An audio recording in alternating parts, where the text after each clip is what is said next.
নমস্কার, অনেকদিন পর আবার আজকে আমি রয়েছি এই মুহূর্তে লামাগাঁও নাম অনেকে শুনেছেন। বিজনবাড়ি পার্টেই পড়ে এটা। কাইঞ্জেলিয়া, বিজনবাড়ি, লামাগাঁও, সামসু, হ্যাঁ, এই পুরো সার্কিটটা আর কি। আমি লাস্ট কিছুদিন ধরে বিজনবাড়ি সার্কিটটা নিয়ে কথা বলছি।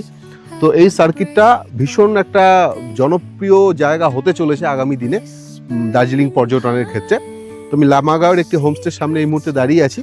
তো দেখেই বুঝতে পারছেন অ্যাম্বিয়েন্সটা ভীষণ সুন্দর, আর এখান থেকে আপনার স্নো ক্যাপ মাউন্টেন ভিউও আছে। ভীষণ ভালো জায়গাটা। আশপাশটা একটুখানি আমি ঘুরিয়ে দেখাই। অসম্ভব ভালো লেগেছে আমার জায়গাটাকে। তো আপনারা এই কামিং আপনার সামার সিজনে যারা যারা আসতে চান তারা যোগাযোগ করতে পারেন আমার সাথে। কন্ট্যাক্ট ডিটেলস নিচে দেওয়া রয়েছে। আর চলুন প্রপার্টিটা একটুখানি আপনাদেরকে ঘুরিয়ে দেখাই।